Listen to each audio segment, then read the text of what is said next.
Hey y'all, so as you can tell by today's title, we are talking a little bit about Tulum. As you guys know from last video, I went there for my 24th birthday trip. This video was supposed to have been out, but I just been having a lot of stuff going on, so I haven't been able to sit down and record it. Please don't mind this headband. I know it don't go, it look a mess, but this lace is lifting, y'all. It is lifting bad, and I ain't even finna get on here like that. Honestly, 10 out of 10 recommend it. I really want everybody to go to Tulum. Like, I absolutely love Tulum. Before I decided to go to Tulum, I was on YouTube looking up videos of, you know, Tulum and what to expect, what I should know, like what to do. So as I was searching Tulum on YouTube, I found a whole bunch of vlogs and like things to do when you're there. Of course, like, you know, you need those. But what I did not see a lot of was like what to know, what you should know before you go to Tulum.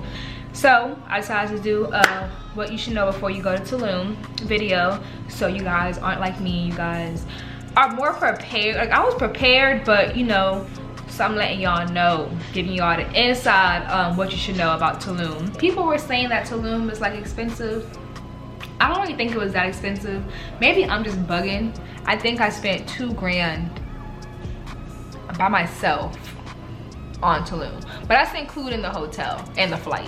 The first thing is, everybody knows when you go to Mexico, don't drink the water. Like, of course, I don't know why, you know, I really didn't research as to why not to drink it. I just know everybody told me don't drink it, so I didn't drink it. Even when you go over there, they have like little signs that say don't drink the water. So I don't know, I'm not asking no questions, I'm just not gonna drink the water. So let me tell y'all. So we already knew before we went that you weren't supposed to drink the water. But what we didn't like really take into consideration is that when we brush our teeth, you brush our teeth with the sink. Like, you use the sink water. When we got there, it like registered like, oh, we can't brush our teeth with the sink water.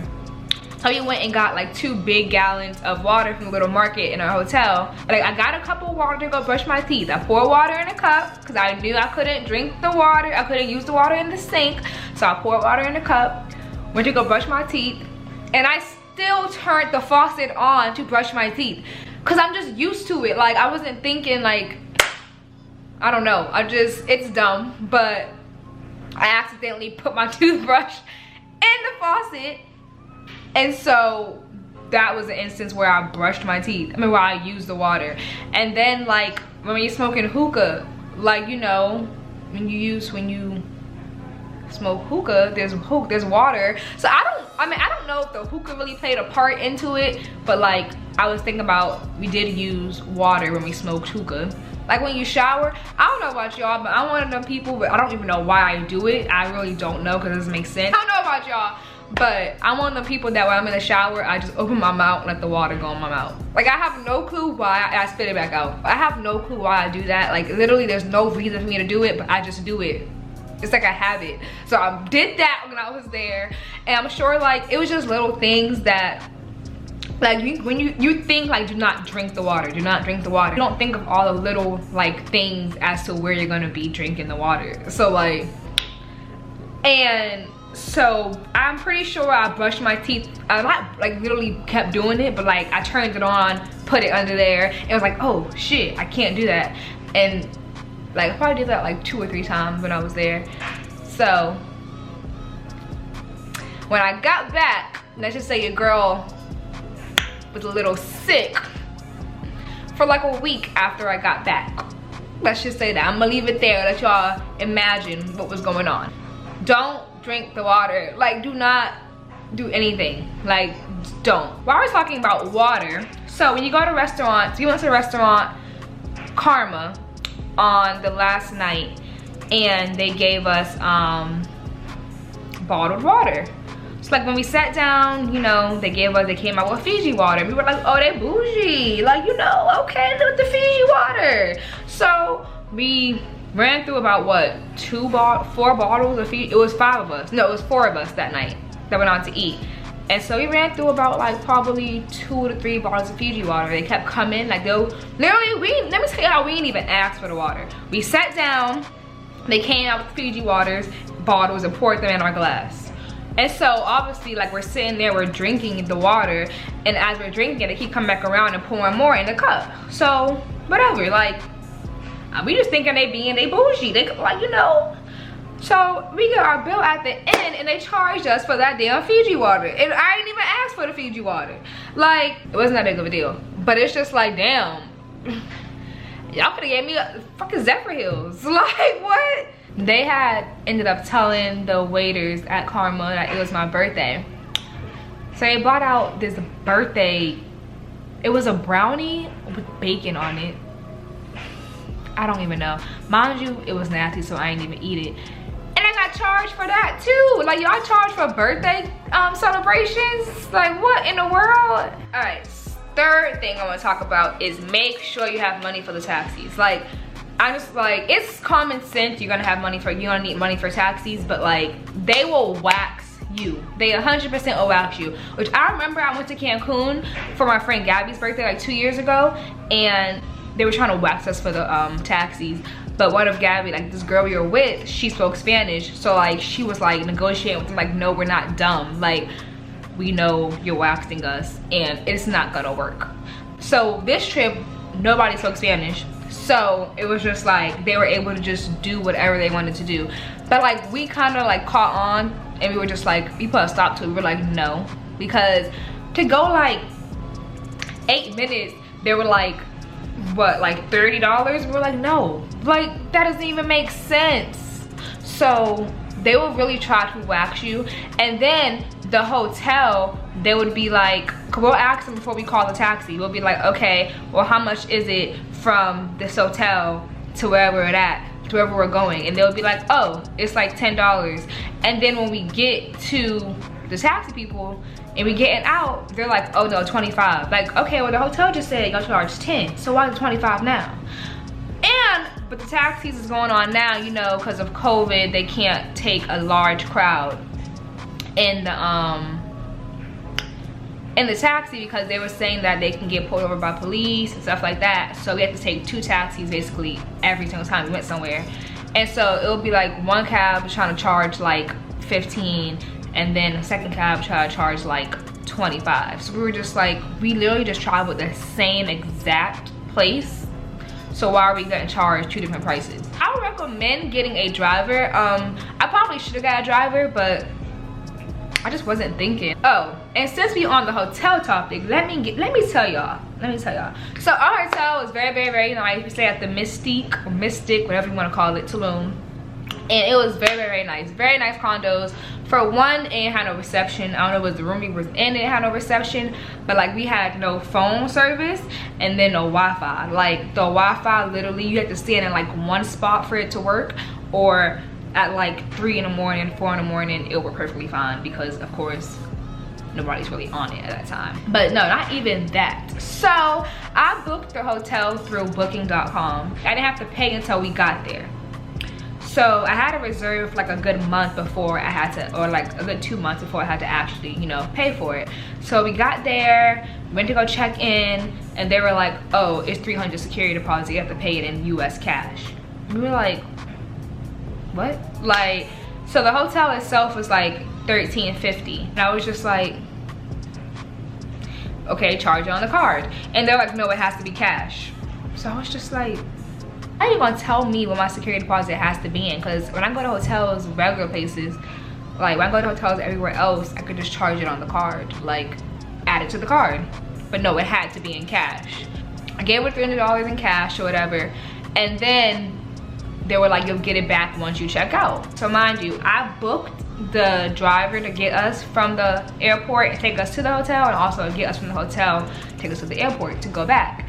So they knew that my flight was, they knew that my driver was coming to get me at 6 a.m. They knew it because they booked it. Like, they literally booked it. I booked it through them. Here it is, Monday morning, 6 a.m., time to leave, and I go to get my money back, and nobody there.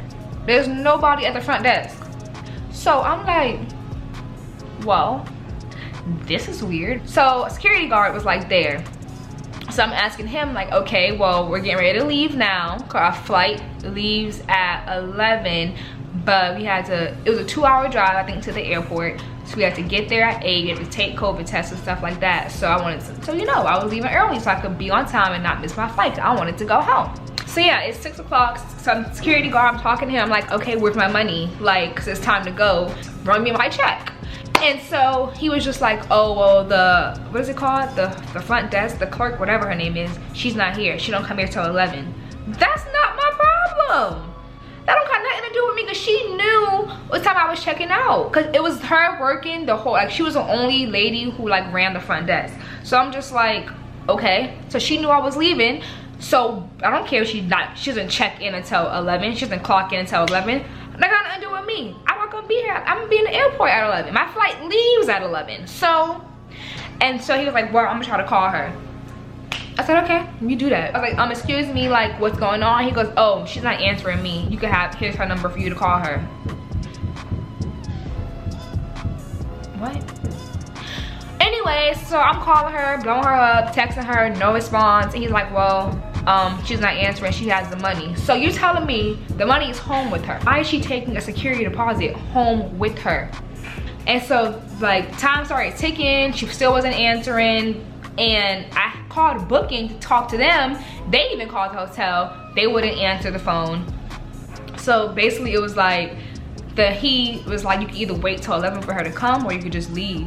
And I was just like, well, I can't miss my flight, obviously. So I had to just leave. So I'm talking to booking. I'm just like, well, when she getting in, y'all gonna have to call her again and figure out where's my coins. I get back, and so I called them the next day and I was like, okay, so I'm back in America. My money's still in Mexico. What's going on? They were like, oh, she's gonna do a, you were supposed to get it back in cash before you left. She wasn't there. So how was that possible? So then he was just like, okay, well, they're gonna bank wire transfer it to you. So I'm like, all right, whatever. So he gave me the hotel's email to write them. So I wrote them, filled out the whole little report or whatever, like my account number, routing number, and I waited, nothing. I wrote them again. They're like, oh, we're gonna send you a receipt and try to confirm it. Waited, nothing again. So mind you, we left Tulum June 10th. It's July 6th and I still have I don't have my money back. Oh, I'm gonna have to write them again tomorrow. You know what? I'm gonna write them right now, actually. I'm gonna write them right now. Anyway, it's been almost a month. I still have no funds. So if you're staying at the Mistiq, I don't even know if any other hotels do that. Make sure you have your money back before you go. I got a lot of questions about what hotel we stayed at. So I'm putting y'all on game. It's a nice hotel. It's very beautiful. The scenery is very nice, but I'm letting y'all know if I want to stay there. The truth about it. So there's actually there's like the Mistiq Tulum, which is like the condos, and then it's like the mistiq Tulum. So people kept getting confused between the two. So like our driver on the way picking us up to take us to the airport, he was late to get us because he went to the mistiq Tulum. And so it's like a good like 25-minute difference, a good like 25-30-minute difference. So he was there waiting for us, and thank God our flight was pushed back, because he would have been, you know, we would have been late. COVID test. So I mentioned it in my last video, but I'll mention it again because it really kind of bothered me, and I feel like people are gonna get like peer pressured into it. Thank God I didn't. Like, thank God we didn't get peer pressured into it, but I can see how it's easy for y'all to fall for it. You know, to get back into the US, you need a COVID test. You don't need one to go into Mexico, but you need one to come back into the States. A lot of like COVID little shacks or like tents, RVs around Mexico, around Tulum at least, where they have to do a rapid COVID test or whatever. I went down to the front desk and asked them like, hey, you know, where can we go to get COVID tested? They were like, oh, somebody can come, a doctor can come here to the hotel, to your room. You don't have to go nowhere, it's convenient, and does a test for you. Like, it's $400. So it was 5 of us. He was like, yeah, it's $400 in total. I was just like, $400 for a COVID test? Like, he was basically like, yeah, but the doctor's gonna make sure you're negative. So I was just like, it sounds good because, you know, like, who knows, like, you could catch COVID and then you're stuck. Like, you've seen videos of it happen to people. So I was like, but like $400 worth? So I was like, I'm gonna go talk to them and I'm gonna let you know. So I went upstairs, talked to them or whatever. So we hear a knock at the door, and it's the doctor and the guy from the front. He's just like, the doctor's here to do the test. I was like, I never told you that we were gonna go through with it. I said, I'll let you know. He's like, oh, well, he's here. You ain't finna force me to take no damn test. So I was just like, okay. And he was just like, well, yeah, this is no ordinary test, because if you're, he goes, you've been out and about in Mexico, you don't know what you could have caught. Like, even if you are positive, I'm gonna make sure you're negative. And he was just like, think about it. You spend $400 now here, or you spend more money if you test positive. You gotta pay for a hotel, pay for food, stay here for 2 more weeks. Like, just trying to peer pressure us into paying $400 for this test. And I was like, no, the airport has it, $15 a person. He was like, okay, well, I'm gonna give it to you at $250 for 5. I was like, bro, do you understand that 15 is times 5 of us is $75? Why would we pay $250 for a COVID test when we can just get it for $75? Like, it does not make sense logically. That's $50 a person. $50 a person for a COVID test. And that sounds stupid. God forbid we were positive, couldn't get back into the States. So like, yeah, I get it, but no. And that's illegal, first of all. Like, so thank God we didn't. So we didn't end up doing it. We ended up going to the airport the day we get ready to leave. They had a rapid testing there, and they put it a little bit further up your nose than they do here. I've been going to get tested here. They do the nostrils. They put it like probably like right here. It wasn't too far, but it was like a little bit further than usual. But thank God we literally got our results in like, I'd say 10 minutes after. We all were negative. We all were good to go. So I was like, damn, thank God we did not spend that freaking $400 or even $250 to go get it there, because we ended up being negative anyway. But if you want to do that, go ahead. If you felt like you were out and thought in the button and you got COVID, then go ahead and take that test and get negative no matter what. But your girl wasn't doing it. Something else I know about Tulum is that it rained every day. Literally every single day we were there, it rained. So like, we didn't get to do certain things like that we wanted to do just because it was raining. So like, I want to say the first like 2 days, and then like it sprinkled here and there, but the last day we were there, it poured. Like, it literally rained all day. Like, we couldn't even do anything. The last day I really wanted to do a whole bunch of stuff, like excursion wise, like just go sightseeing or do something, but it was just raining so much that we didn't really have the chance to. We just could do what we could do, basically. But I mean, we still had fun, but you know, we probably could do a little bit more had it not been pouring all day. I know y'all finna get on my case about this next thing, but this is personally my opinion. I didn't like the food. Maybe I'm just used to American tacos, but I was so excited to go over there and get tacos, just for me to get over there and tacos, I don't want to say trash, because you know it's authentic, but it didn't meet my taste buds. And it could just be because I'm used to American tacos. Like, I'm not saying the food was nasty. I was just used to American tacos. So when I got to Mexico, I'm thinking I'm gonna go over there and have some fire-ass tacos, and it just wasn't that. To me, the best thing I had in Tulum was, if you go to Taboo, there's the cheeseburgers. I ain't gonna lie, them cheeseburgers was fire, and I was so mad I lost my cheeseburger. I ain't gonna tell y'all how I lost my cheeseburger, but I was just so mad that I lost my cheeseburger. And it's a whole story as to how I lost it. It's really a whole story, but I ain't even finna go there because I'm gonna get mad again. But that cheeseburger was so good. Like, that was probably the best cheeseburger I had in my life, and I'm so mad I didn't get to finish it. But I had good food there, and then it was on the this strip. They had Italian food. The Italian food was good. I ain't even gonna lie, it was good. It was real good. So yeah, the Mexican tacos didn't slap to me, and they didn't even have sour cream, bro. I don't know. Maybe, like I said, maybe I'm just not cultured enough. We asked him for sour cream at the restaurant, and he bought us condensed milk. Don't come for me, y'all. I'm not trying to be like uncultured or be rude or like anything like that, but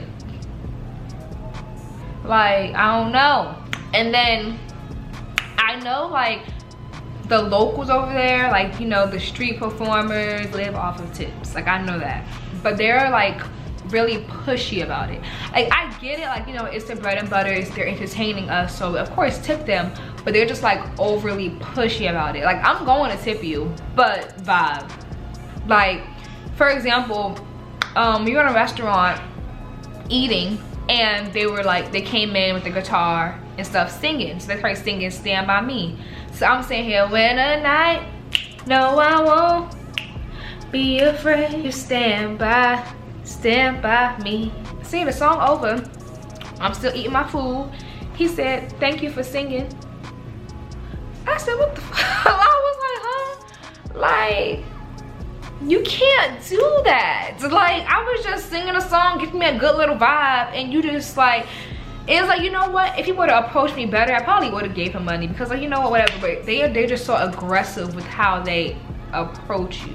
Like, but I get it at the same time, because it's like, it's their bread and butter, it's how they make their money. But it's like, you just can't be so pushy about it. So be prepared. So my advice to y'all, don't look at them, don't sing no song, don't shake no leg. If you're not ready to tip them, don't do none of that. Just ignore them. Sing in your head, tap your little leg, shake a little leg in your head. Don't do it, because they're gonna be expecting a tip. If you are black, or you know, you wanna be, not even if you are black, but there's this thing called Black Tulum. They have Mambo, whatever, Friday and Saturday, and they also have Taboo for the weekend. I think it's Friday, Saturday, and Sunday for Taboo. If you want to be in that vibe, like, you want to be like American vibe, and like, you know, listening to like hip-hop music and stuff like that, I recommend to hit up Black Tulum. They will give you all the spots and where you need to know. They'll help you get the sections. They make sure your sections are about other black people. Like, they make sure it's like you're lit, you're gonna enjoy your time. And they're actually very, very, very nice. You know, we had a situation and they came to our rescue. Well, not even, they came to the girl rescue. They came to the other person rescue, really. We did this also, the boat we used for the boat, it was Black Travel Group. They like organized the whole yacht party thing. And you know, it's not really a yacht. Like, you know, when we think of yacht, we think of like this big yacht. Like, you know, in Miami, you go on a yacht. It was like a party boat, basically. It wasn't like yacht we were used to, but it was still very fun. It had a little slide to go down. Like, I recommend it. Black Tulum and Black Travel Group, definitely, if you wanna, if you're going to Tulum, hit them up to get Saint the Loop. I know Black Travel Group, they go to like different places. They go to like Egypt, Greece. I think I saw Africa on there. Like, so if you wanna plan on traveling, I suggest you follow Black Travel Group and see where they're gonna be at, whatever month or week they're gonna be there. And you know, try to work your trips around there, because they 100% make sure you have fun. We did not make it to Mambo, whatever. I'm really upset we didn't make it there, because they closed, I guess because of this curfew they're having. They closed at like 11, and we just always were just too drunk to make it. Like, we weren't making it at 11, before 11. So that's pretty much all I have about Taboo. I mean, listen to me, I want to go back to Taboo so bad. Like, I've been dying to go back to Taboo, is all I could think about. But we had a very good time in Tulum, was all I could think about. Like I said, I didn't see a lot of videos regarding like the tips or things you should know about Taboo. Bro, I keep saying Taboo about Tulum. So I just kind of wanted to give you guys an insight so you guys can know what to expect when you get there. I definitely want to go back, 100% want to go back. I am itching to go back. So friends, if you're going, invite me. But yeah, so that is the end of this video. Like I said, this is all my experience, this is all my thoughts. I'm not in no way trying to sway you from going or not going, or trying to like put any tarnish or anything. I'm just letting you know what I experienced when I went. So don't forget to like, comment, and subscribe, and I'll check back in with y'all next time.